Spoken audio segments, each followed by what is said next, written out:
Hey, how's it going? Hey, Hey, man. Chip, how you doing?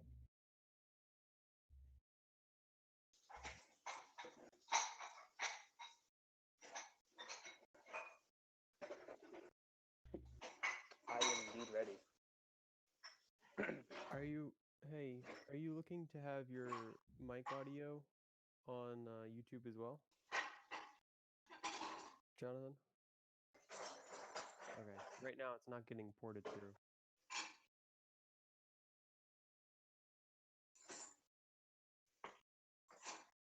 I don't know, Chip. When I Oh, try you're to right. You're right. I had push to talk on. Now it should. Now we should be getting audio on YouTube. Okay. Yep, you're right. Good call. You probably hear machinery in the background. It's my wife sewing. I had to move my computer to my bedroom temporarily, so and she had to move her machine here too to make room for guests. Probably. Yeah. Is it overwhelming the machine in the background? No. Okay, I said it's not overwhelming. They can still hear me. Okay, so let's go. So what happened was I played a game yesterday and I got this great idea to I pulled off a really nice bounce dribble twice in the same game. I'm like, you know what? I should do a little tutorial about it. It's uh, it's not terribly difficult. I would think that at least by you might even be able to do it now. You never know. But the earlier you can master this, the faster you'll rank up because it's a very powerful shot and play to make, especially particularly in twos. You can do it in threes, but this is mainly for we're going to look at twos. Threes, it can happen, but as you get higher up in rank, it becomes less and less likely.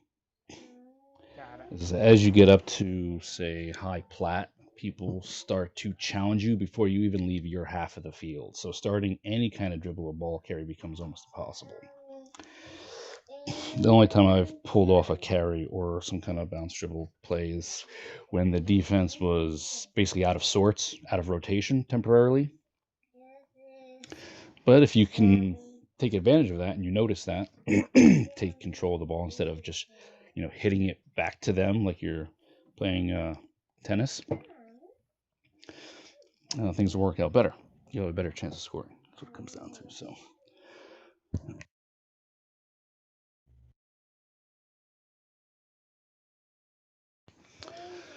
So I downloaded the two clips. I'm going to show them to you in slow motion so we can see what it looks like. So the first one, I'll play through the whole clip and then we'll rewind it.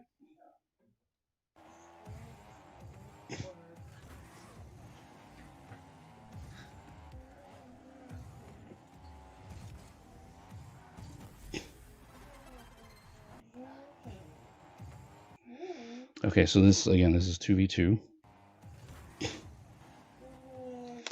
The key thing, remember, is the ball is coming out of the corner here, and it's already bouncing. So as I pull up this boost and I come around the corner here, I can see, I already know that the one defender is behind me, and I just pulled the big boost pad closest to him. Oh, let me go to, hold on a second here. Raptor, is Raptor here? Raptor, you are here. Hey, my video's on repeat.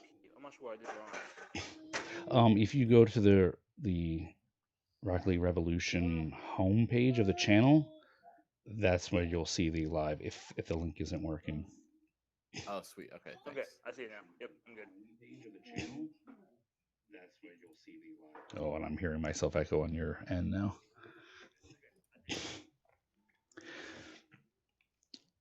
So, so here at this point, I know two things. One, there's a defender behind me, and I just took the closest boost pad to him, large boost pad. So, and he just dove in for a play, right? If we rewind.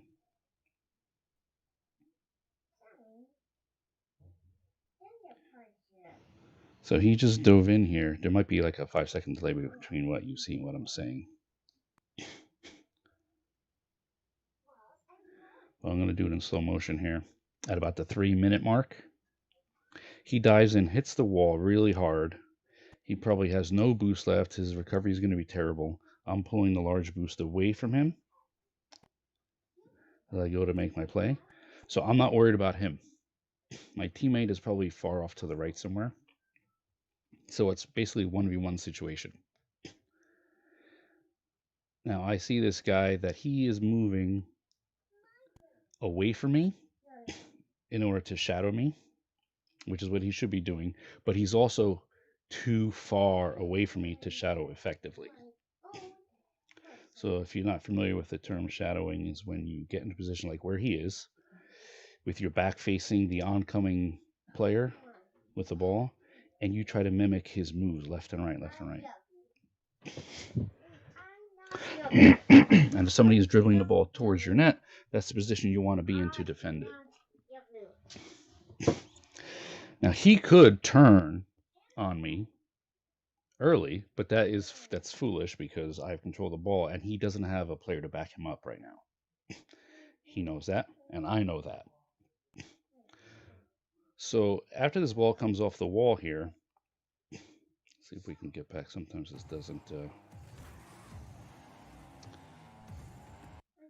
Notice how at 2 minutes and 59 seconds, the ball is bouncing off the corner back into the field, but I swing up the curve and just touch the ball lightly with the front corner of my car in order to keep it bouncing. I don't want it to stay. I don't want it to start rolling on the ground. So there's two types of dribbles. There's the ball carry. You're carrying the ball on top of the car. That's obviously a lot more advanced and a lot more difficult to learn, but this is much easier. And then there's the bounce dribble, where you are you're controlling the ball. It's staying close to your car, and that's key, keeping it close to your vehicle, but it's still kind of bouncing its way towards the opponent's net. So get a little bounce like this, right? Now I have myself on the side of the ball for a reason, so that I can see where my next defender is. I spot him. I touch the ball just a little bit again to keep it going. I back out to the left again to see him, that now he's turning. So he's going to make his challenge.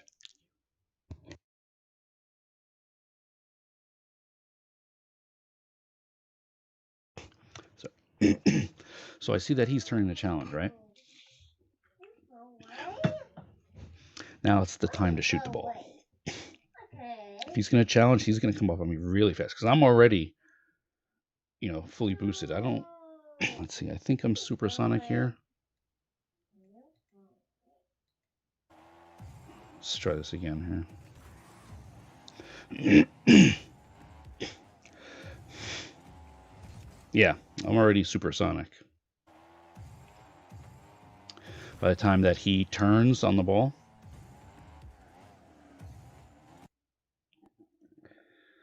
so the next move is to swing towards the ball, right? I'm turning, and I want to dodge, do a side dodge or a diagonal dodge just underneath the ball. So what it's going to do, it's going to pop the ball over his head. If he's turning to jump and challenge, he's not going to double jump, for one thing. So he'll never get high enough, fast enough. And the ball goes right over his head. Not only that, but I launched it. I was already going supersonic, so the ball, you're probably looking at least 55 miles an hour there. So he has no chance of defending that.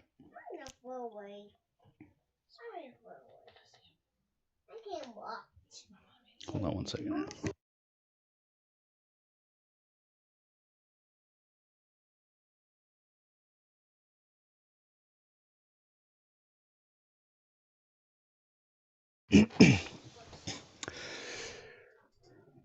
So, any questions so far?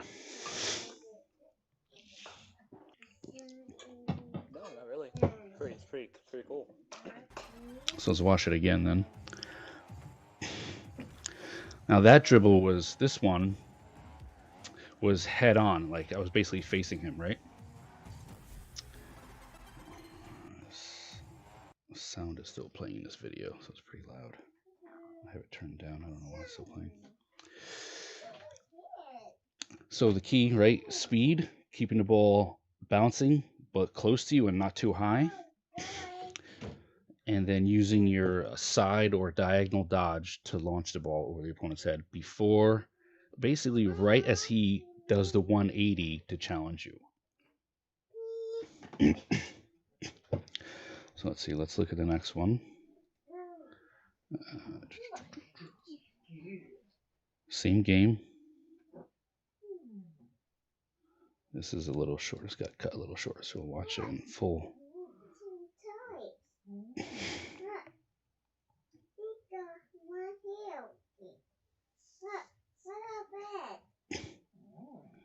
All right, so this one,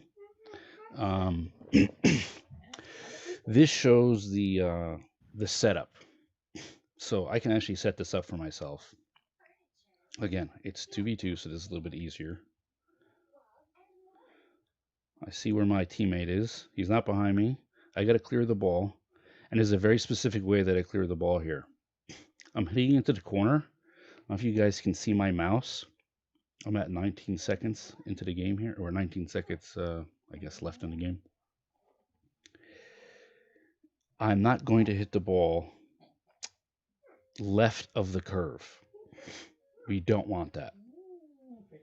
We hit the ball left of the curve, the ball comes almost straight back center in front of my net. So all I'm doing is passing it to one of them. So I'm purposely wrapping myself around the ball to the left and aiming towards the inside of the corner. And by doing that, just, basic geometry, the ball is going to hit at a 90-degree angle. So that's almost dead center there of the curve.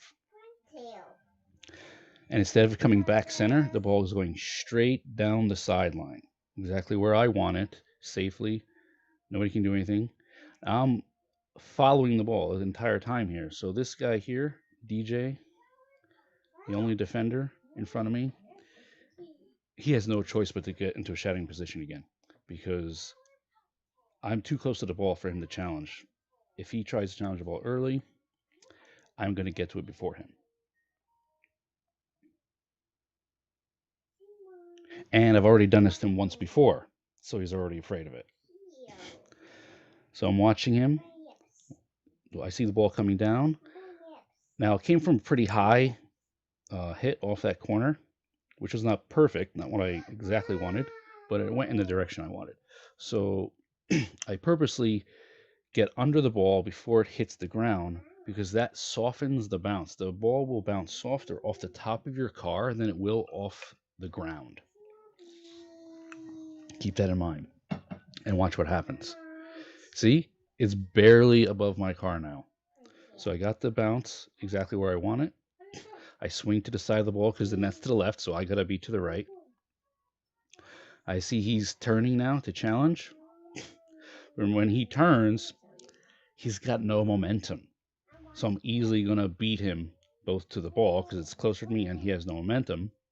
And I'm going to hit it hard enough where he won't even be able to catch up to it.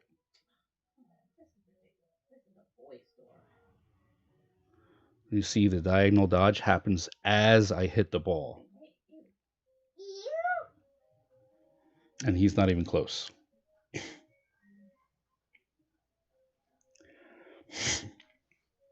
Now you don't even have to, and if you're too low of a rank to, set this up for yourself properly, you can still use it opportunistically.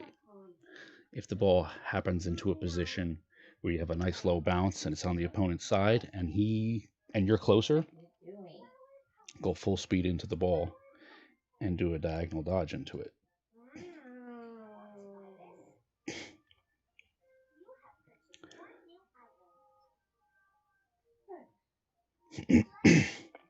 Any questions?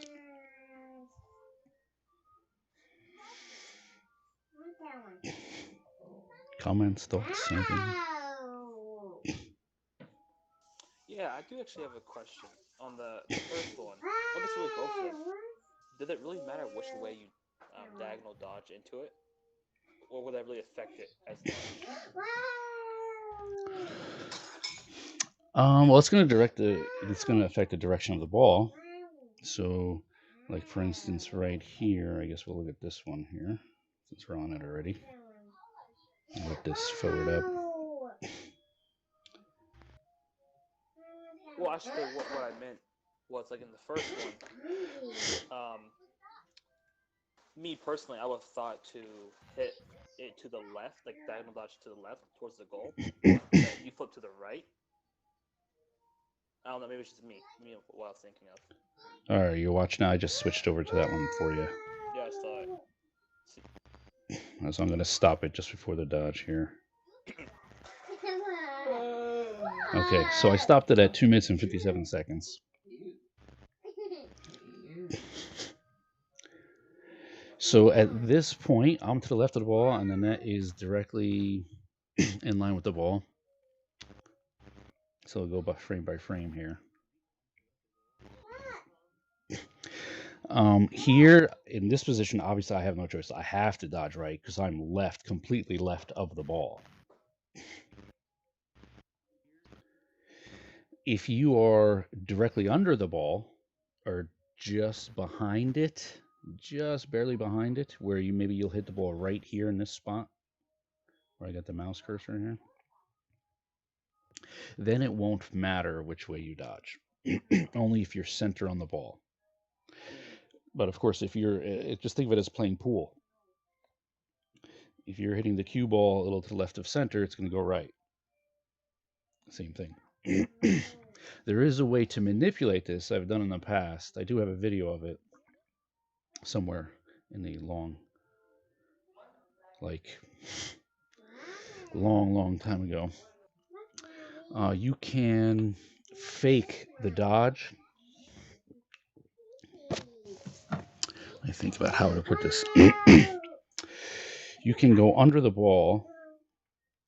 Let's say you're in this position here in a different scenario. See how the ball is like center with my car now?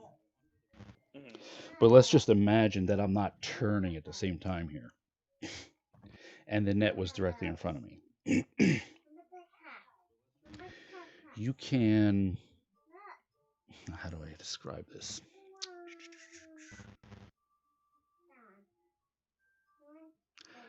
It's a little more difficult to do purposely, I guess. But if I'm in the center of their ball here, I have two options. I can jump, hold my jump a little bit longer than usual, and then do the double jump with a dodge to the left, or dodge to the right. But if I time it so that I dodge left,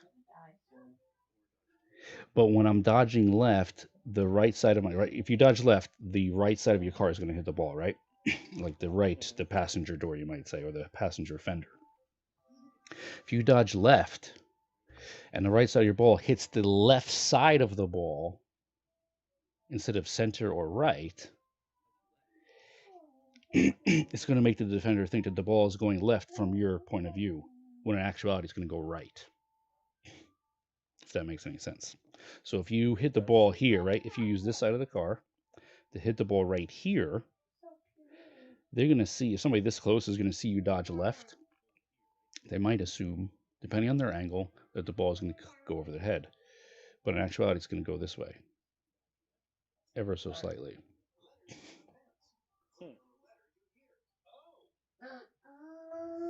Yeah, practice that.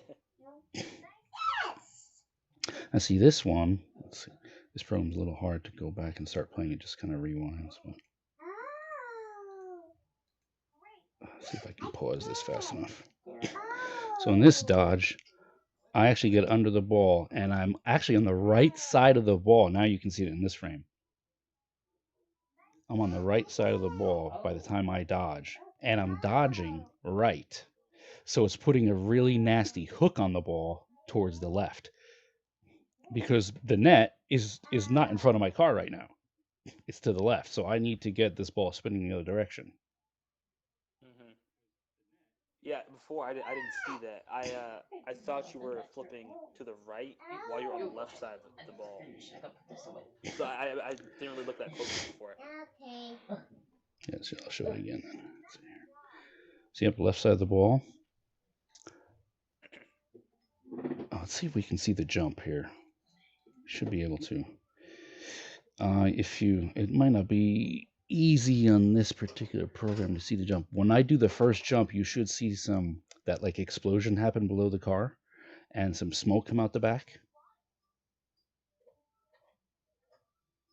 I'm going to do it frame by frame here. Right there. You see the fire coming out of the bottom of the car? At 2 minutes and 56 seconds. Yeah, I see it. That's the visual effect when you do a jump. So we know we've hit the jump button the first time. And I'm still on the left side of the ball. Mm-hmm. Here we go. I think I hit the second jump right there. Still at 256. So it's within the same second. Yeah. And I think now I'm supersonic. And now I'm also center underneath the ball. Hitting on the right side, which puts it where I need to be towards the net, and also puts it just high enough that he can't reach it. You see on the tail of the ball, you see the what do you call it? The trail spinning. Right? Yeah, you see the trail spinning. Yeah. So you spent it just enough to get that to go right to the goal. Mm-hmm. If you watch it in standard motion again, I mean, it all happens really quickly. Of course, it's just a matter of having done it plenty of times. And you get tons of power on the ball when you do it this way.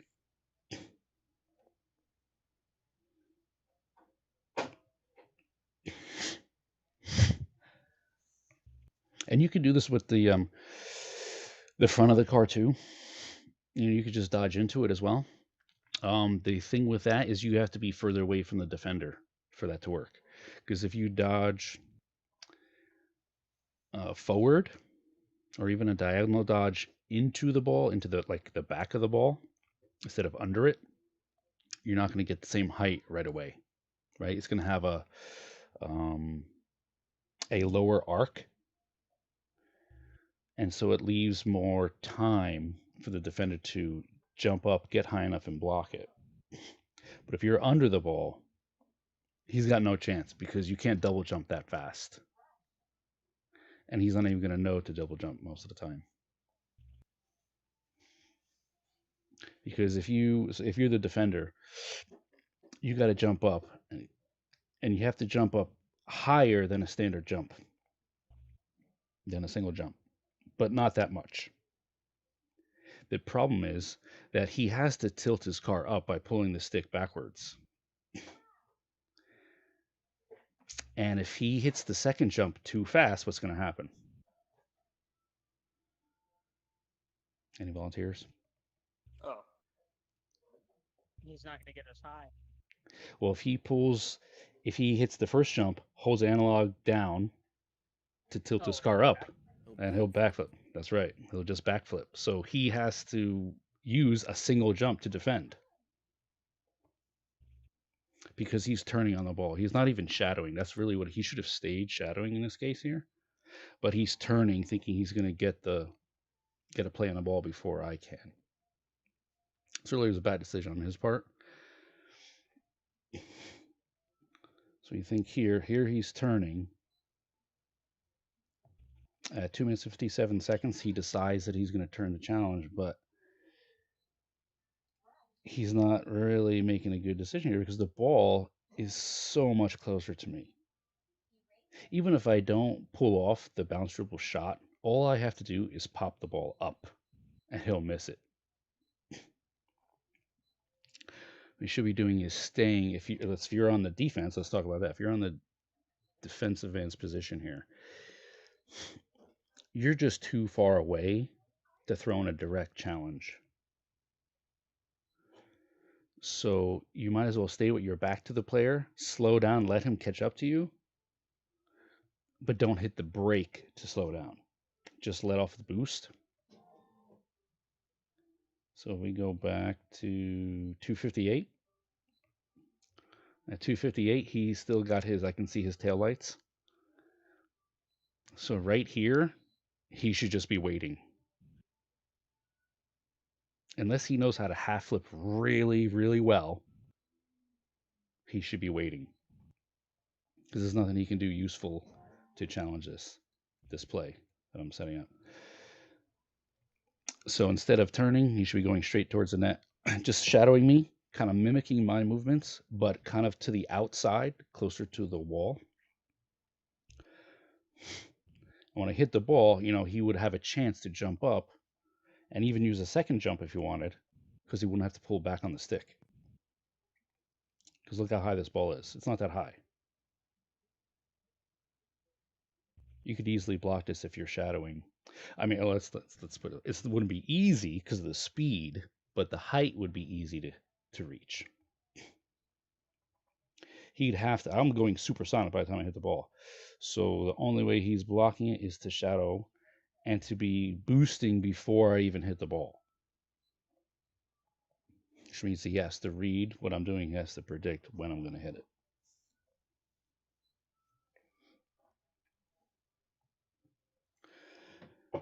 And that's it.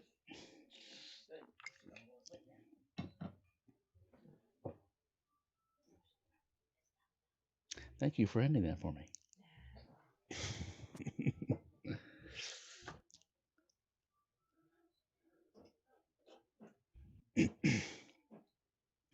So if we can find a Profile 3. So let's see if we can go into a game here.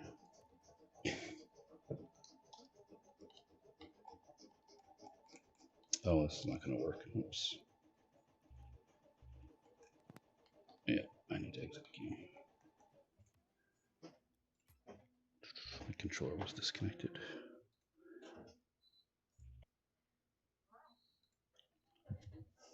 Let's see if I have any replays of this.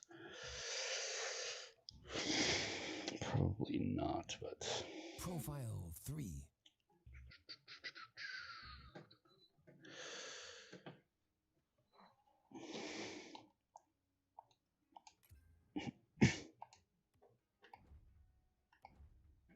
Bounce Dribble is a little bit easier also.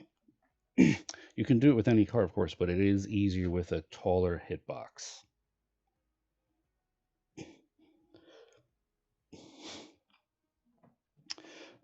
Just keeping that ball bouncing without going too high. If you use like a Batmobile, something really flat, the ball is going to end up going too high a lot of times. It's very difficult to manage it. Let's see, I'll show you here in the free play the difference.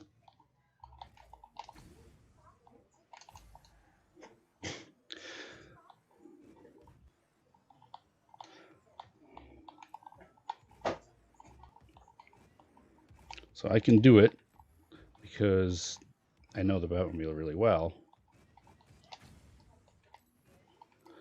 But if you don't, the ball can go too high. See how high that went? That's just a little too high.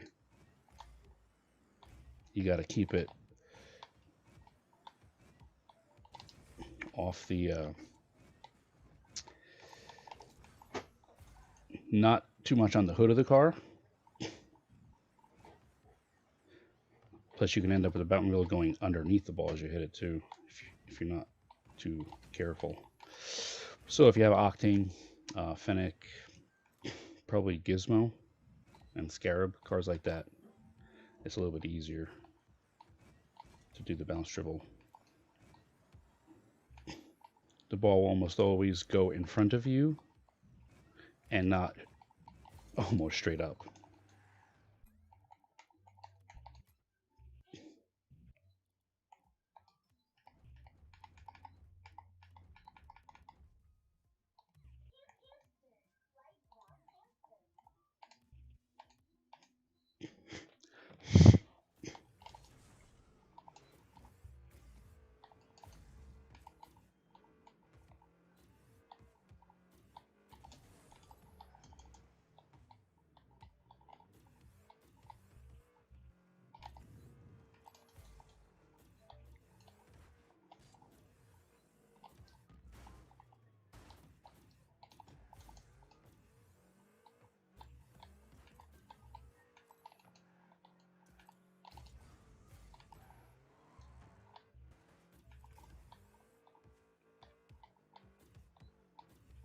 You see what happens when you hit the ball with a taller hitbox from the side? It doesn't go up in the air as much either. So that's another thing to keep in mind.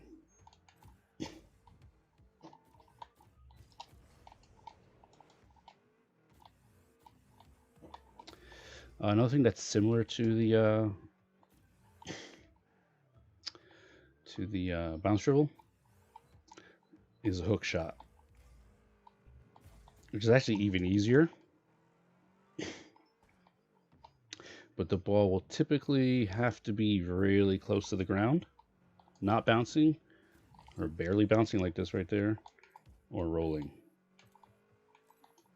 Let's see if I can get Bacchus Mount to set this up for me. So here's a hook shot.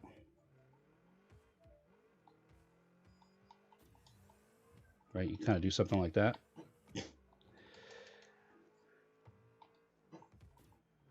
It could be a self setup, or you know, they're just opportunistic. I can't even set up that well.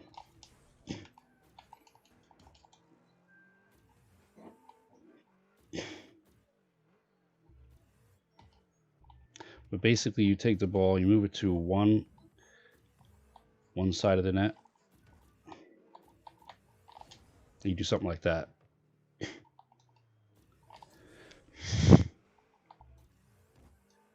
So you're gonna you're gonna turn really hard and you're gonna be using power slide a lot of times too. So it's a little tricky. You don't have to, depending on your run up to the ball. If you can run up to the ball and just use the power slide a little bit to turn in, that's fine.